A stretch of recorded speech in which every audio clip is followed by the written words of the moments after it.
Good morning, everybody. You see we are still waiting for some people to join. My name is Martijn Wonen. I'm Principal Solution Consultant at SpeakUp. And today we will be talking about how to manage risks in the challenging situation of facing a regulatory inquiry or investigation. And we have quite some subscribers today. I think about 160 people said they are interested to join. So we're still seeing the numbers increase for the people participating and joining. So we wait for a few minutes, few seconds left to let everybody that wants to listen in and join us today. The webinar will last for about 30 to 40 minutes today. As you may be visiting us again and are familiar with the Webinar Geek process, there are ways to ask questions in the chat. There will also be some audience polls during the process today. Any questions that are posted in the chat, we will actually be addressing them at the end of the webinar. I see we have quite some people now joining, so let's transfer to Bruna Assencio, who's joining us today. Welcome, thanks for your time and traveling to Amsterdam for this webinar today. We look very much forward to our conversation. Please, a few words from your side to your background and your experience with this topic, and why we're going to have a very nice and informative discussion today. Sure, thank you so much. I'm really happy to be here today. I think that it's going to be a quite exciting discussion. So, a little bit about my background. Been working with legal compliance for the past 12-13 years. Have already experienced some exciting times with investigations in my past, in different areas, so from competition law to tax law, or even data privacy. So it's being really excited and really diverse. So I hope I'll be able to share some insightful thoughts with you guys today. I'm Brazilian, but live in Germany for the past 8 years. So I'm working in compliance in a European scenario for 7 years already.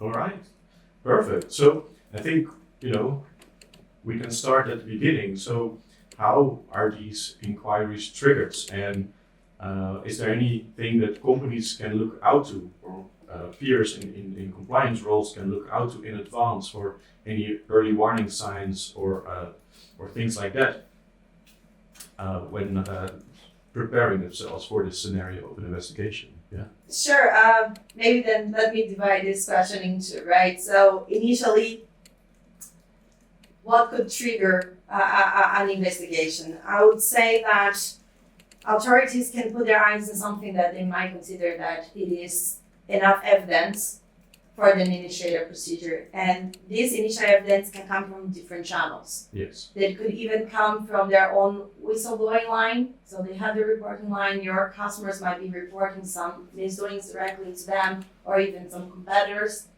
They same can come from media press. So you can have a really bad press release coming towards direction. Like investigative journalism or something like this. Exactly. Yeah.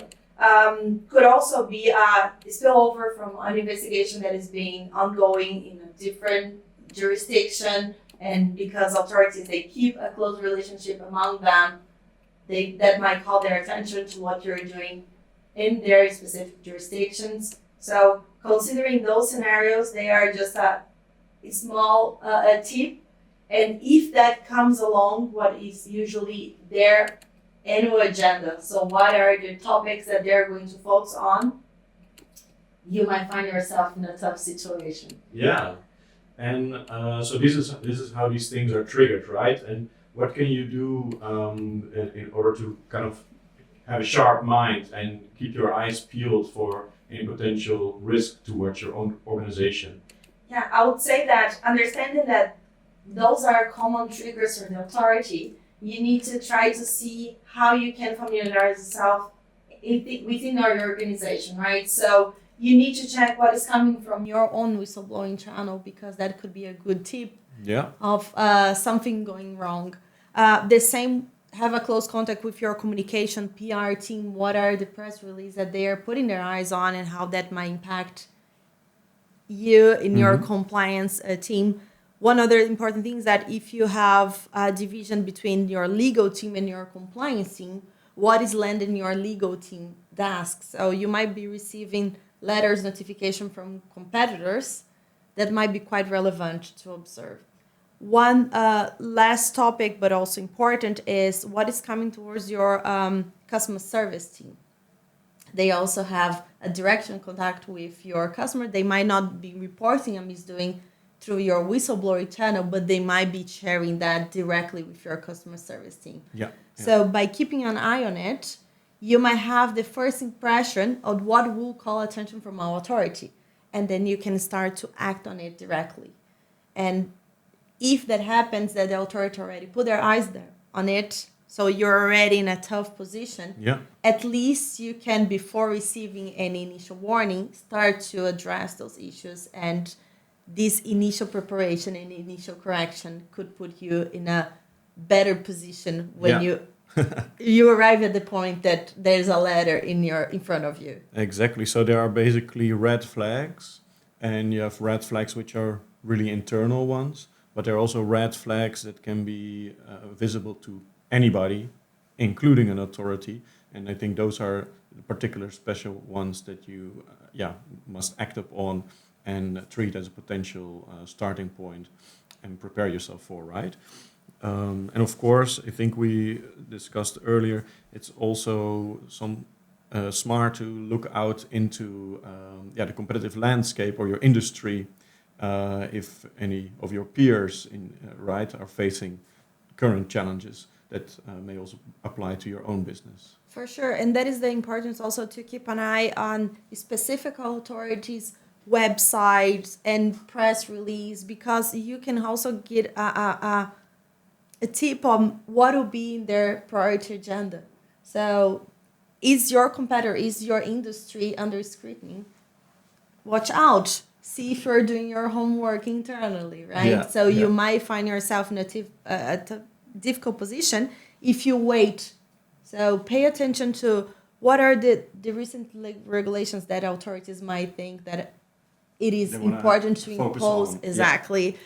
Is your competitor in a tough situation due to some practice? Start to work on it, because they might even push you to the same investigation, right? I think there is a lot of practice that become, even if they are not, they might be a grayish practice, but they become so typical in a specific industry that it's highly important to see that if an authority is taking a look on it, you might not consider that as a common industry practice anymore, but you should react to it. Yeah, absolutely. So this is very relevant, and I think what's interesting to realize is that an inquiry for an investigation by a regulatory agency doesn't have to be a complete surprise. Can of course still be the case, but doesn't always have to be the case. So before we move on, I think it's interesting now that most people that want to join us today are there, to go over to the first poll and see what is the experience among the audience today with any regulatory inquiries. Have you received any inquiries from regulatories or dealt with investigations with by regulatory agencies yourself? That's interesting, right? There are some people that have experienced it, but they were well prepared, so that's good to know. But as we predicted, the people that have been exposed to it report that it was relatively challenging. Yeah, and I think that is exactly the answer that we were expecting, right? Because even if you feel yourself to be well prepared, when you're facing a situation, that is always the feeling that I could have done things differently. And it is a challenge situation, right? You never know. Even if you have already experienced an investigation, the next one is not going to be the same. So even if you prepare yourself, there will be challenge in your way for sure. And for the ones that have not experienced that, I think that they are in the right place. So we can share some insights and maybe help them if Yeah, absolutely, absolutely. So that relates to my second topic or question for you is to understand how can organizations prepare themselves in general or for a specific inquiry when it happens to them. Yeah, to make sure that they are indeed ready, as we see that most people are here to prepare themselves to be ready. Yeah, on that, I would say that we should consider how is this first encounter with authority taking place, right? Yeah. So if we're talking about a down rate, it's not something that will have tons of time to prepare. So hopefully you have done your homework and you have already educated your employees on how to address that. So if you have an authority at 6 a.m. knocking at your door, people should know who they should call to, who should be immediately on site to accompany the authority on this process. So it's highly important to for those scenarios that people know who should be called in Yeah. immediately. And those ones are the ones that should be more knowledgeable in the sense, okay, what are the documents that I need to check to see if, okay, this down rate can proceed. Yeah. This authority has jurisdiction for it. What are the equipments and documents that they are entitled to take with them, and what they would need maybe further approvals from. Yeah, exactly, exactly. And what other ways are there that this process can be initiated? They're the most comfortable ways. That is when you're just receiving a letter. That could be only a request for information, could be already a warning, or even the start of an investigation itself. But for that scenario, you have more time to prepare because the letter might even invite you to already provide some answers, so give share some data, or you'll be invited to a conversation with them. And in the both scenarios, I would say that it's better to address them as the same. So think that you have a questionnaire in front of you that you need to reply, and for that you need to put together a group of knowledgeable people that are going to help you to build this narrative. You're going to collect all the data, and Yeah. if it is an in-person meeting, I think that it's highly important to treat that as a questionnaire, because you don't want to be in that meeting and find yourself in a position that I don't have all the data here. I don't have the right people in this room. Yeah, that's So- very important. And for this, you want to, of course, inquire what are you expecting if Exactly. you're invited for such a meeting. And I think that that is the important part for people that have never experienced that. Sometimes we are afraid to ask questions, Yeah. right? You only think that you were there to answer, but it's quite fair that you ask for questions. So Yeah. I'm not sure what will be the scope of the meeting. Can you share with me the agenda I need to prepare? I need to know what is the data I need to bring there. I need to know what are the people that needs to join me. And the same goes with deadline extensions. I think that sometimes people are afraid, I'm running against the clock. I have 10 days to reply to it, but the amount of data that you need to collect and to assess will definitely require more than 10 days. So it is fair to justify that to the authority, say, hey, if you want to have a comprehensive answer here, I would need that time because this information is in that system. Or even if things happen on summer, you're going to have 50% of your team on vacation. So Yeah, it yeah. is shared to ask questions or even ask for additional time. Yeah.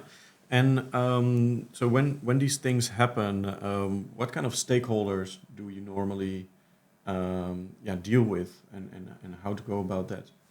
Yeah, for sure, you need to go to the top management initially to explain the situation, and they are be the ones also to help you to assess who should be immediately involved.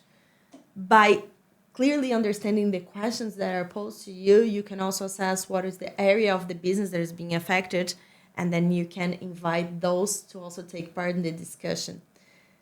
Legal and compliance team for sure should be engaged. There is one other team that is not always engaged, but I think that is highly important to have them on board, is your communication PR team. Yeah.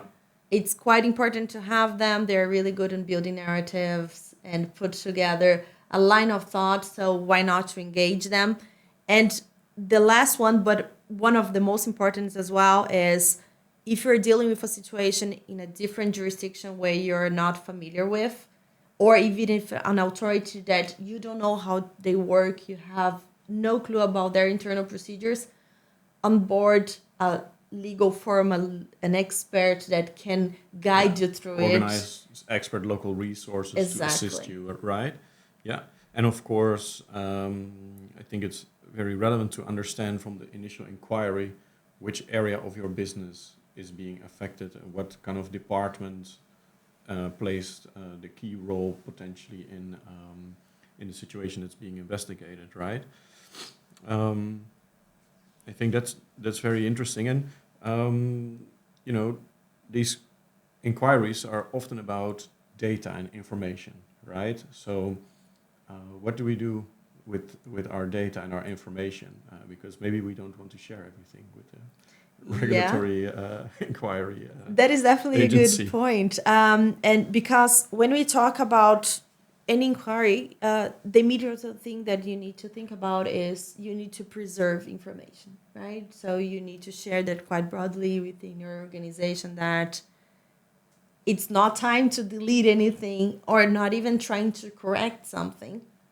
Because people might think, okay, I have this document, but the wording could be quite prejudicial. So let me change it. It's not time for it. So preserve your data, especially if we're talking about tax accounting information. Yeah. Sometimes you have even Contract deletion by register. default in your systems that you need to take care of, right? Yeah. So you need to put that on hold. So one important thing to involve is also IT Yeah, yeah. because they will be the one to make that operational. So make sure that no further data is being deleted, even if you have a deletion by default already set in your programs. Yeah, and this is also something that the authority can impose on you to say, okay, there's now like a legal hold kind of situation on particular data or all data or... Yeah, will really depend from authority to authority, right? Because there are authorities that are going to trust you to request information and expect that you share your data with them. There are other ones that are going to say, I want to get access to your systems. This is the systems, this is the format. So it really depends. Different ways of approaching these kind of situations. But important to keep the data in a frozen state, so to speak, and not change and delete anything. And then comes, of course, the kind of secondary response, right? So this is the initial response. Okay, there's an inquiry, they want information from us. And okay, we have the general idea of what we want to do there. But then there's a secondary element, which is, okay, how are we going to explain this to our clients or to the general public? Yeah, that is really important because you need to build your own narrative about the facts. And that is why I said beforehand that having your communication team on board is key in this moment because you need to trust your experts to help you in building this narrative. Because if it is one thing that is important, regardless of you're talking with authority or customers or your business partners, is to keep consistency. Yeah. Right? You cannot issue a rush preliminary statement and after 3 weeks you realize that, oh wait, I will need to rephrase that on that. That is going to definitely make that people lose trust on you as a company. So that is going to jeopardize your relationship with your customers. It is going to harm your defense for sure. Yeah. And it can cause a lot of harm for your reputation. So keeping this consistent is key. And sometimes you just need to give some time, not issue a press release in 24 hours. Maybe you need to ensure that you have all the information in hands in order to work on it. Yeah. So make sure that you have a well thought out plan because you have kind of the narrative with the agency, the regulatory agency. You have the narrative internally for the stakeholders involved, like what are we dealing with and what's our internal narrative. And then there's the narrative towards the public, right? And consistency is of course key. And then I think there is also very important to continuously update and align those various stakeholders that may be exposed, right? Because at some point, this inquiry becomes public knowledge that it is out there, that you are being scrutinized for whatever particular issue. But then you still have your salespeople or your procurement people, dealing with potential clients, suppliers. How are they supposed to navigate all of this? Because they still want to win a deal, right? Yeah, I really like this aspect because when we think about an investigation, the first thing that people think is, okay, let me do this press release and make public available how we as a company are dealing with this matter. But then we forget about the corridor conversations that taking place, or even your customer service team member that is discussing that with a customer that asks for some further information. So I would say that instead of only working and only concerning about what is being public available, be aware of those side conversations and make sure that you have a central line of communication cascading within the organization so that your procurement guy know when he's in a meeting with your suppliers, what is the position of the company on this specific situation. The same goes for customer service, the same goes then to your press release and so on. Yeah, so it can be quite an operation if you are a large organization to explain the situation and kind of prep and train your employees how to deal with this inquiry, right? It can be quite a challenge.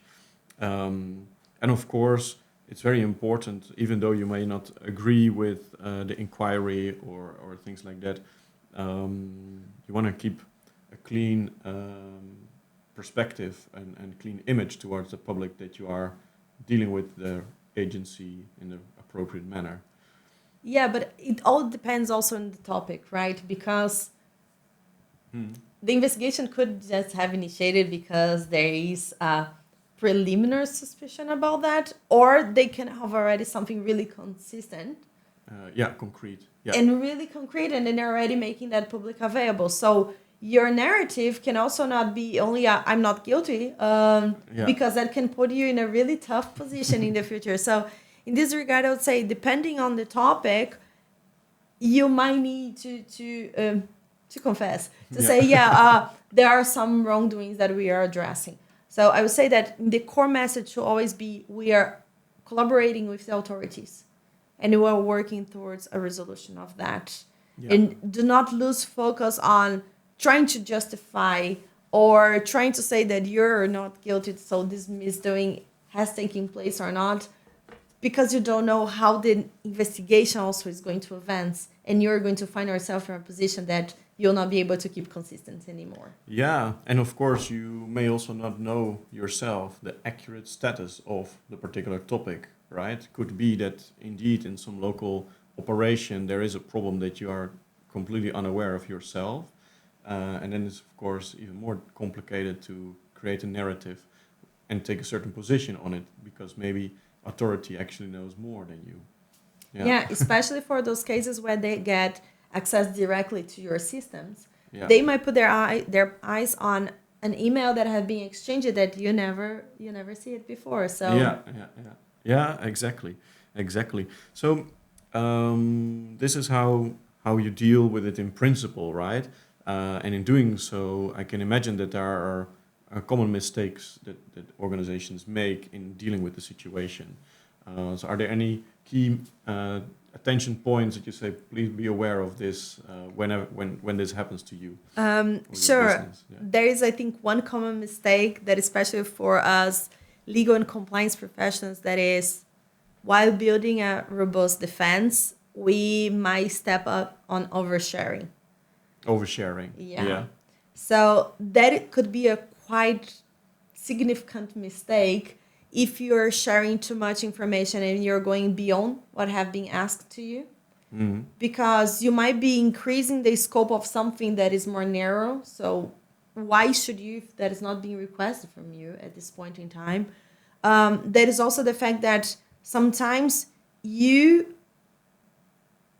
affect wrongly the speed of that investigation by putting so much information there that is useless.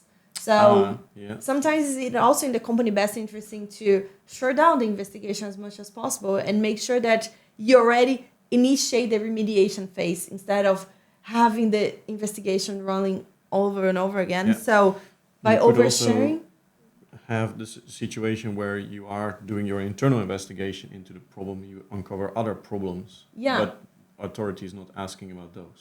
yes, and doesn't mean that you don't need to address those, but just mean that that is not what being asked Yeah. for you, right? So focus on that. Focus on being really factual. I think Yeah. that sometimes, especially when we just discussed about data, right? And sometimes you don't have enough data to reply to what being asked you, Yeah. and you might have a tendency to try to fill that gap Yeah. and reply that in a way to- Speculation. exactly. So you should avoid that. So even if something is not clear, so either you don't have the information, so you cannot reply to that. So just say, I don't have this It's okay data. to say, I don't know. Exactly. Or if it is unclear and you're not sure, should I go raft on live? All right, just ask them. So what is exactly you want to know with this? Yeah. Yeah. So ask again for clarification and avoid filling gaps. And then, of course, you're so focused on this particular inquiry and you're trying to resolve these questions.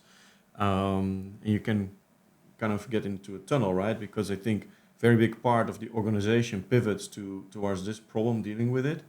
But you still have your regular business and to manage as well, right? Because life goes on during this investigation, and business goes on, and risk are still out there that you would normally have your eyes focused on. So, what do you recommend? Professionals in this Yeah. regard. I would say that is definitely the second biggest mistake, right? To only focus on the problem in front of you.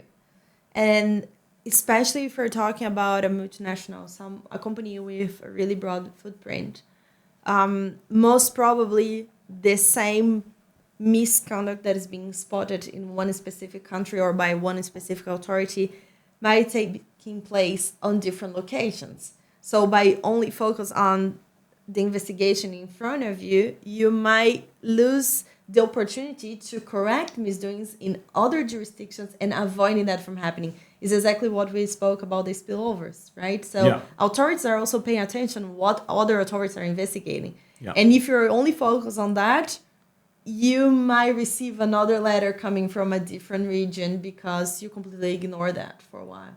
Yeah. So, do you see that companies also buff up their resources during these times in order to be able to address the more holistic perspective?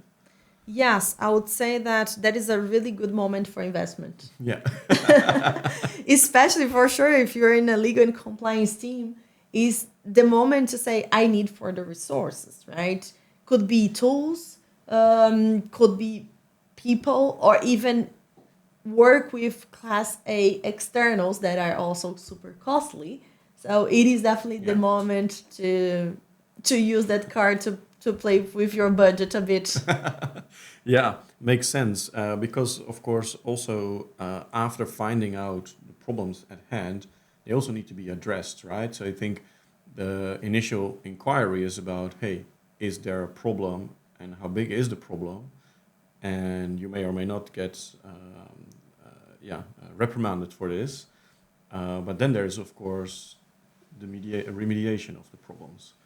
Yeah, and I think that, sorry to share that, but if you experience an investigation and you think you are overwhelmed, the worst part come after that. Because it's really when you need to rebuild your compliance structure, right? So especially if you did not become aware of the situation internally, so it's time to rethink, is my Speak Up program working good? Why I was not informed about that previously? Why are my employees not comfortable with sharing? So you need to work on awareness. You need to work on your risk assessment. So it is and then for sure all the remediations that you need to put in place, trainings, changing cultural shift. So the toughest part of the work is definitely after it, when you need to clearly understand Rebuild, what were the root cause and rebuild that. Yeah, absolutely. And this is quite a process, right? And we see, of course, some big, well-known cases, and these inquiries and processes, they can last for years. But these companies still have to run their business in the meantime. So how do you manage the impact on the regular business as well as your clients or your suppliers that you are working with?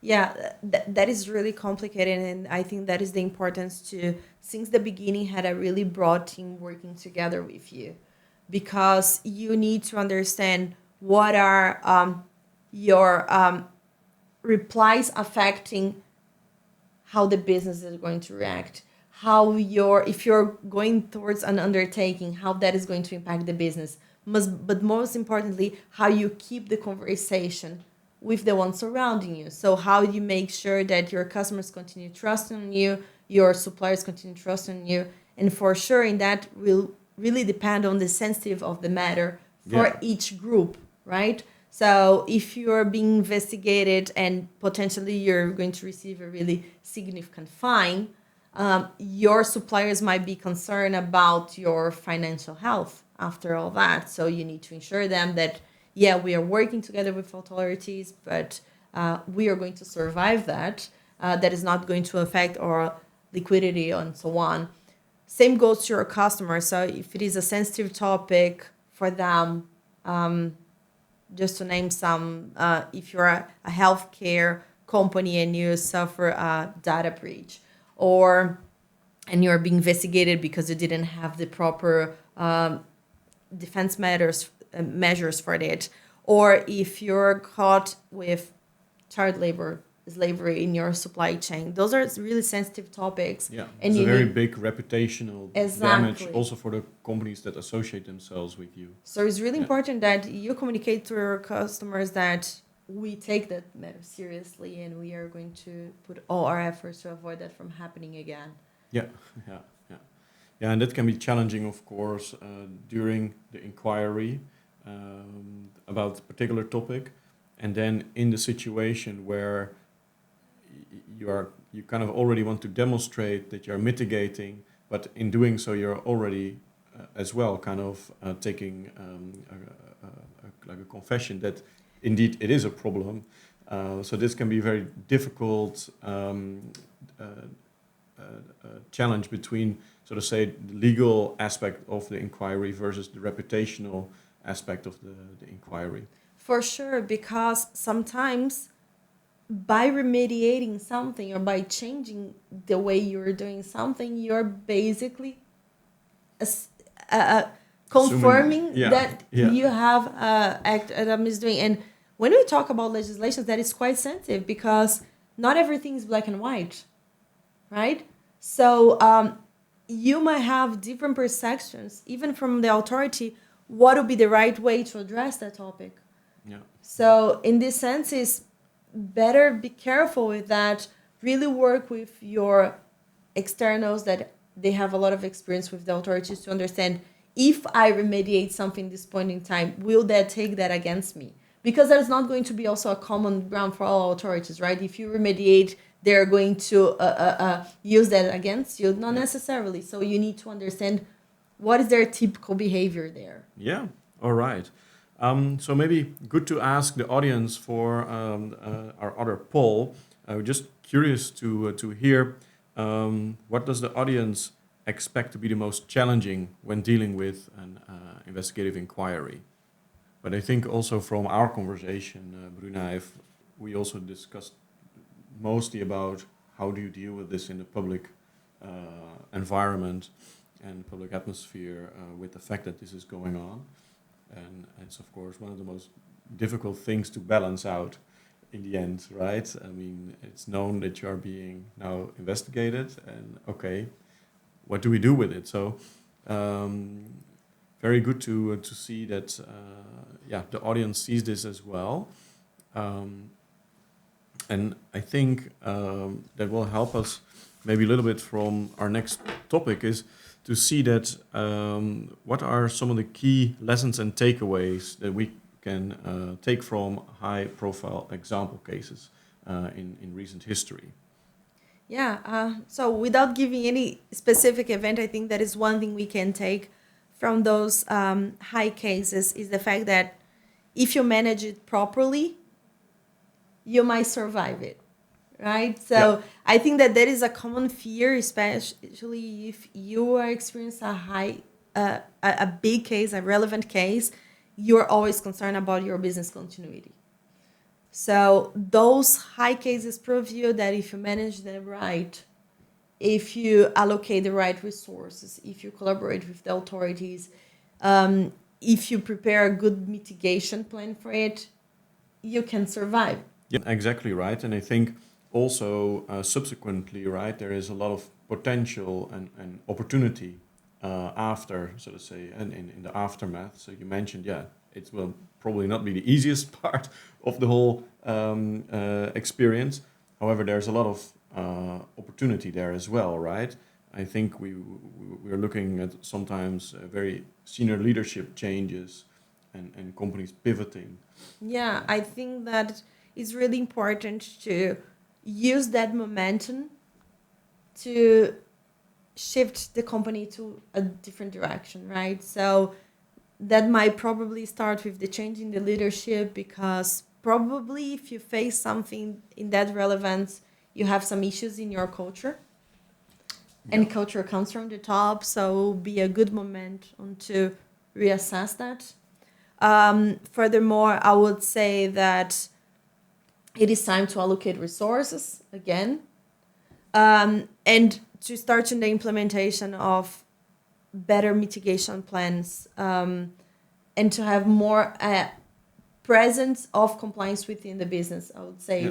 I think that one thing that we can take from this high profile is that if beforehand they had one compliance team and the business team and they were living in completely different environment, Integration. you see the Yeah. integration after that. Yeah.